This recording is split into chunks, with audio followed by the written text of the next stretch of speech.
I think we all like to believe that the whole world is accessible to us if we just had the money or the time or maybe both. But in today's video, I'm going to shatter that illusion and share with you a top 3 list of places you can't go no matter how much money or time you may have. I'll share with you an instance of someone going there anyways and what happened to them. Spoiler alert, it didn't go well. But before we start today's video, if you're a fan of the strange, dark and mysterious delivered in story format, then I would highly consider you subscribe and like this video. But with all that being said, let's begin.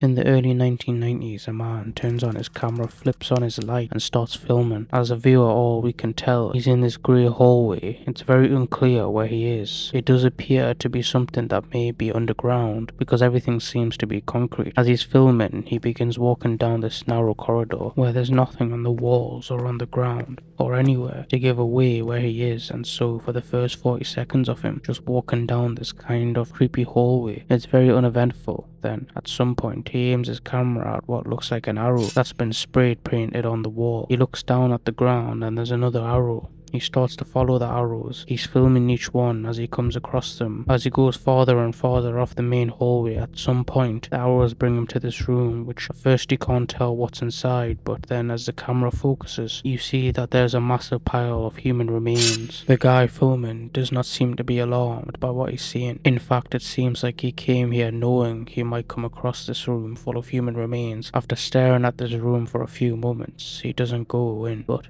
instead turns and continues to follow the arrows and strange markings on the wall and on the ground as it brings him farther and farther down this other corridor to more rooms with more skeletal remains. At some point he comes to a full stop and he's looking at one of these rooms and something spooks him. It's unclear what it was, because at this point, he becomes very nonchalant about this horrible thing. He's looking at it. It doesn't seem to faze him at all, but something did spook him because he's standing there and then all of a sudden he starts sprinting down the hall. Now it's clear at this point in the video that he is alone down here, or at least he thinks he's alone down there, but he's running as if someone's chasing him and he just takes off down this hall. The camera is now dropped to his side. He's not even trying to film what's in front of him. You can hear him breathing and it's very panicked, and at some point he kind of trips and drops his camera, and the camera does come to a rest in this puddle, looking right up against the wall, so you don't have a clear view of where the sky is or what is going on. All you hear is this panicked breathing and his rapid footsteps as he continues to run down the hallway and eventually just disappears, and then it becomes totally silent. And at some point the camera runs out of batteries and it turns off. 10 years later, a group of urban explorers would find this man's camera where he had dropped it 10 years earlier in one of the scariest places on earth. Hundreds of feet below the streets of Paris, France, lies one of the world's largest mass graves. It's known as the Paris Catacombs, and it's about 200 miles of intricate passageways that loops all over the city of Paris, where over 6 million people have been buried. The reasons all these people were buried down here is because by the 17th century in Paris, cemeteries in the city were overflowing, and so the decision was made to move the bodies down underneath the streets of Paris into these tunnels that were built in the 13th century for mining,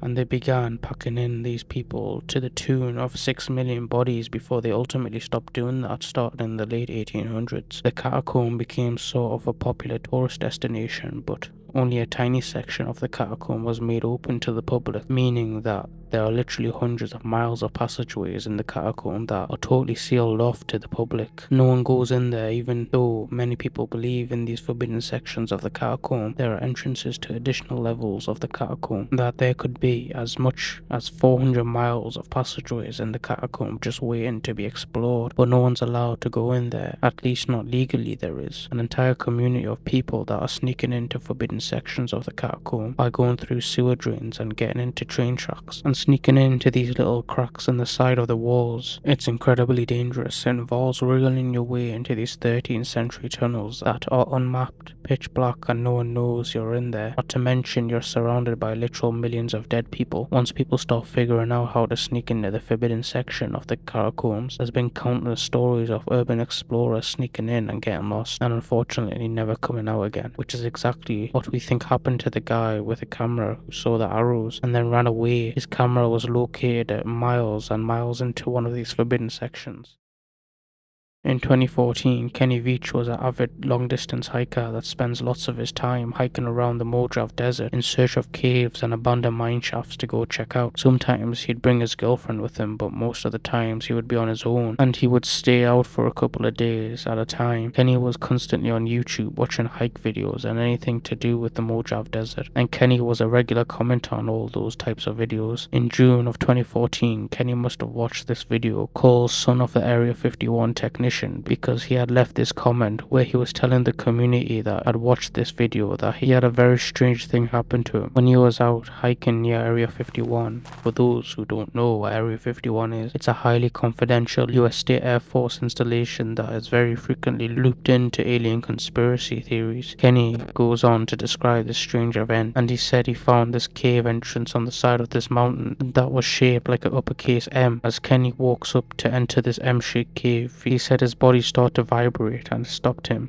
in his tracks, and he said he didn't know what it was, but as he walked closer and closer, his body just continued to vibrate to the point where he said he had just had to turn around and leave, that he knew something was wrong with his cave and he could not go inside, and so he said he turned around and he left. This comment got a lot of traction on this video, and a lot of people jumped on and were like, well, I don't really believe you, but if that is true, you gotta go back there and explore it. You gotta document this, whatever this is, we want to know. They were basically edging him on to go back and check it out. Kenny responded to his critics and said, I'm telling you the truth. I know what I saw. This cave was different. I go out in the desert all the time looking for caves and I go in them. That's what I do. This one was different and that's why I didn't go in. But people kept edging him on to go back and check it out and film it. And so finally he agrees. A couple of months later, Kenny goes back out to the Mojave Desert with his camera and he films himself looking for the M cave, but he can't find it. So the video is kind of a bust. He still uploads it to YouTube and he tells everyone that he's gonna go back out again. He knows where it is. He's fairly confident that he can get to it again, but he just needs to go out a third time to go look for it. Over the course of the next month, in the comments section of that video, people are encouraging Kenny and saying, go out there, go find it, we're excited. One commenter was not so encouraging. The name was Lemmy, and they wrote on this video, do not go to M Cave. If you go in, you won't be able to get out. Kenny wrote back,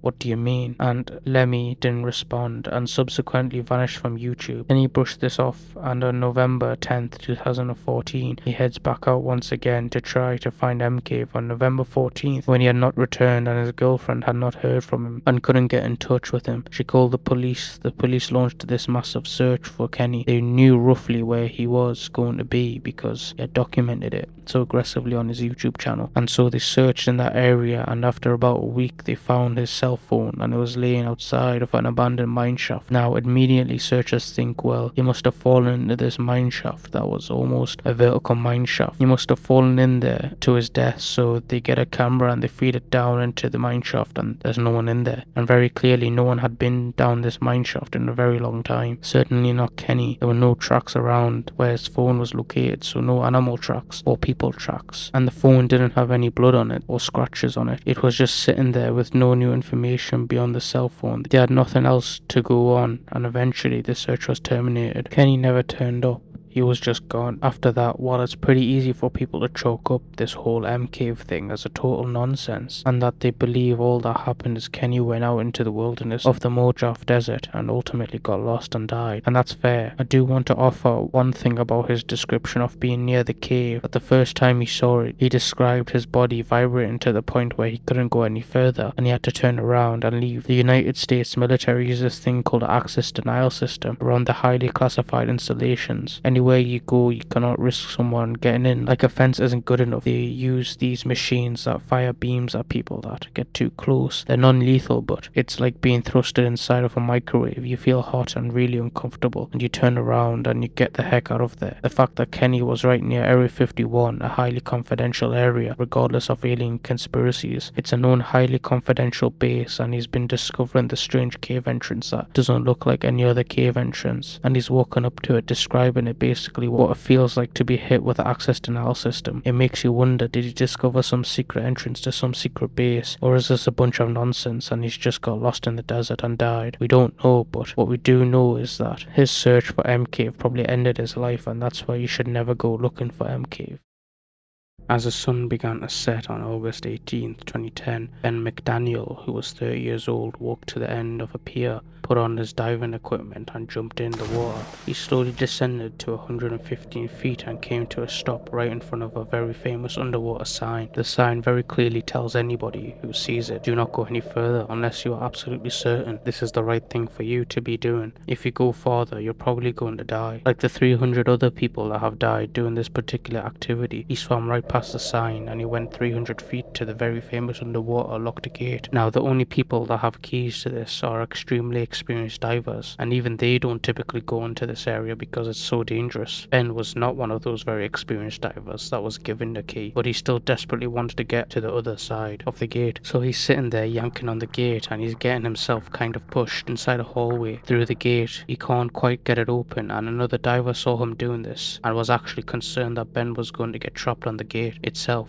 and would just drown on the gate. And so this diver comes over and uses his key and maybe against his better judgment opened it, thinking that was better than him getting stuck on the gate. Ben turns to look at him, gives him a nod, and he on his own swims into one of, if not the single most dangerous underwater caves in the whole world. It's called the Vortex Spring Cave from the locked gate. This cave extends 1,600 feet and goes down to a depth of 310 feet. The majority of this section of the cave is mapped, but there are sections that are not fully explored because they're so narrow, where you have to literally take off your gear, wriggle through a hole, pull your gear through and put it back on. All the while you're barely holding onto your mouthpiece, and so really the full extent of this section of the cave is not known. While we don't know exactly what Ben did when he went through the gate and entered into this extremely dangerous cave, we do know that he didn't come out again, and after a couple of days and no one had seen him, they launched this massive search for him and they combed as much as they could inside of that cave, but there were sections that they were just not prepared to go search, and so he was never recovered. All they found was 2 of Ben's dive bottles. To give you a better explanation of what Ben was going through, think of it as 2 walls right next to you in the pitch black dark with your air canisters running out, and all you have is your torch. And not to mention this is thousands of feet underwater, so even if you do want to come back up, it'll take you a while. So that's why I put this on my number 1. So that will be it today, guys. Thank you for watching. Please do consider subscribing, and yeah,